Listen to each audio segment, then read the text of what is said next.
We talk about the bridges that connect our neighborhoods and the industry that fuels our economy. But there is a third pillar, an invisible infrastructure that keeps Wood Buffalo and its residents afloat. Across Alberta, there are more than 27,000 nonprofit organizations working quietly behind the scenes. Together, they employ 90,000 people and contribute over $6 billion to the provincial economy. In 2025, many nonprofits reported an all-time high in demand. Today, we ask a difficult question. What happens if the lights go out on our social profit sector? What happens if they simply disappear? When people fall through the cracks, community organizations step in. United for Change is a grassroots nonprofit focused on helping individuals and families experiencing crisis, poverty, and food insecurity through mutual aid. Mutual aid is a voluntary, reciprocal exchange of resources where community members collaborate to meet needs, building solidarity rather than relying on top-down charity. As community demand continues to rise, organizations like this become an essential part of the community safety net. Hi, so my name is Maroon KG, or KG Van Joko, and I'm the president of United for Change. We've been active in this community since 2020, starting out with education around anti-racism, and then upon my return from university, I learned about growing food insecurity in our region, learning a stat that said 1 out of 7 people in Fort McMurray was food insecure. And so coming back, I really wanted to figure out a way of how to do outreach in the community and meet people where they were. And so Alpha Hub was birthed in the spirit of the Black Panther free food program.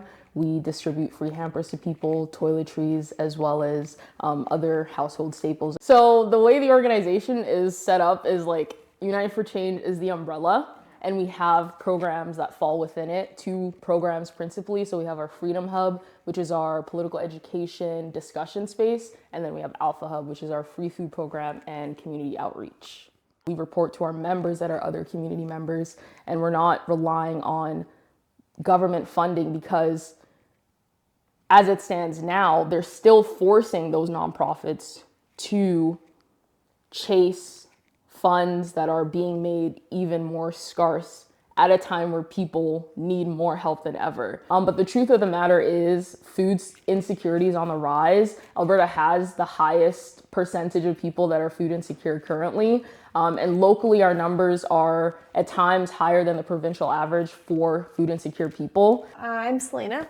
I'm on the board for United for Change, and I've been with the organization for 3 years. United for Change means connection.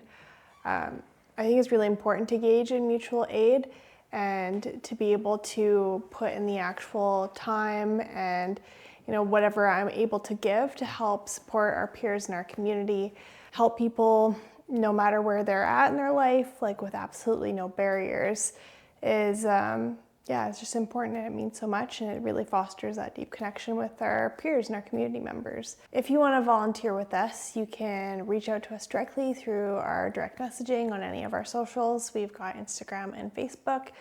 You can also talk with one of our members if you're accessing one of our programs and just stating your interest. St. Aidan's Society is dedicated to improving the lives of seniors in Fort McMurray who are experiencing age-related challenges and isolation. In 2025, they supported 787 seniors through personalized supports and resource connection, fostering independence and strengthening social connections. More and more seniors are expressing concerns about financial security, isolation, and access to services. Programs like those offered by St. Aidan's provide connection, support, and dignity for members of our community who help build the city we live in today. My name is Pam Burns. I'm the executive director of St. Aidan's. We have an amazing team that provides support and services to seniors through navigation and connection and assessment to make sure that they can access services to be able to age well and age in a healthy way. Those that are aging are often left behind. So with that creates a lot of barriers, just managing health, access to proper health care, transportation. Our winter weather can be really challenging, right? Like oftentimes what can happen is as a person is growing older, their social world and their network can shrink. My message would be that we're all going to get there someday. And so everybody's aging, nobody's going in the other direction, right? And that it's really critical that we do support the seniors. Seniors are what our community was, who built our community, really, right? So our team and our agency really thrives on volunteerism is critical, but we also need funds to be able to do the work, do the good work that we do. I am Diana Coots-Besant. I became involved with St. Aidan's Society through, unfortunately, some tragedy in my life. And so I was reaching out to whomever I could find. And through the community, St. Aidan's Society was recommended. Some of the biggest challenges, I think isolation. Unfortunately, as we age, we lose a number of key people in our lives as well. Our finances are limited.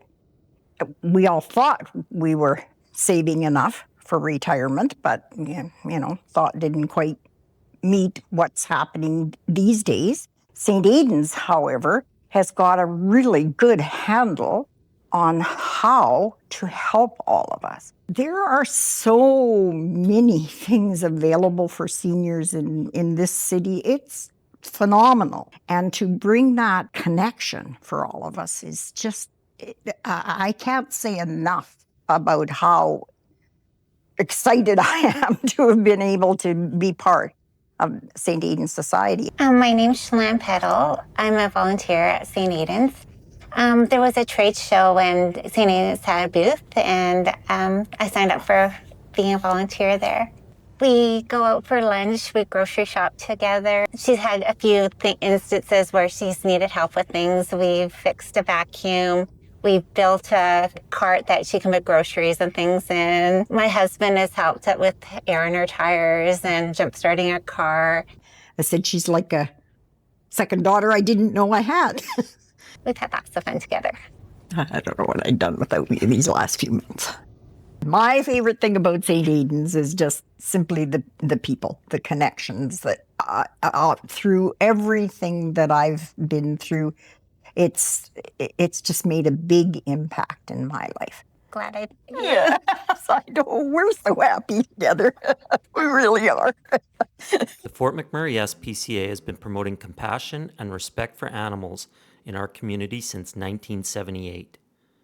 In 2025, they provided 1,829 vaccines, spayed or neutered 384 animals, supported 509 adoptions, and distributed more than 20,000 pounds of pet food. The need grows every year. Animal welfare is community welfare. When families struggle, pets feel it too. My name is Melanie Schneider. I'm the Executive Director here at the Fort McMurray SPCA. We have a broad list of programs that we offer. We do book buddies for the kids, so kids can come in and read. We have our 9 Lives program, which matches senior cats with seniors within the community. So that helps with combating that loneliness that some of our seniors have. A couple of other of our more in-your-face programs are our Animal Safe Haven program. It's to help owners that are going through some struggles in their life to go receive treatment or help find housing or whatever their cause is, and we get to keep their animals here. That is one of our most popular programs, along with our spay and neuter assistant program. We have our volunteers come in and help with laundry, 50 to 60 loads of laundry that need to be done daily, washing dishes, cleaning up, socializing. That is a very important part. So when we have young juveniles here in shelter, we love, the more people they meet, the more happy they are and the more social they will be for adoption. Dog walking is also very important. It would have a huge impact on the community and also all the rural communities. The amount of disease spread would probably increase because of all the vaccines that we provide. Parvo is something that attacks puppies. It's a disease, and if it's preventable by vaccination. So if we're not offering these services, you're going to have an increase in disease, increase in animals, thousands and thousands of animals roaming around in the community, and then you're going to have to deal with the pack mentality, and then you're going to deal with the hunger. Obviously, monetary donations are very important. We do not receive any government funding for for this organization. We do have a grant from the RMWB, but we rely on donations. People do fundraisers for us all the time. We are the voices of the animals. We need to be their voice. So if you hear, see anything, please report it. A lot of time people don't know what to do. Call animal control, call RCMP, they'll guide you. But to help the FMSPCA, volunteer, fundraise, donate, share our posts. We have some long-term dogs here that the more people share, that will find them a home. We don't put a timestamp on our animals here. We keep them until they find the perfect home. Nonprofits are not just charities, they are employers.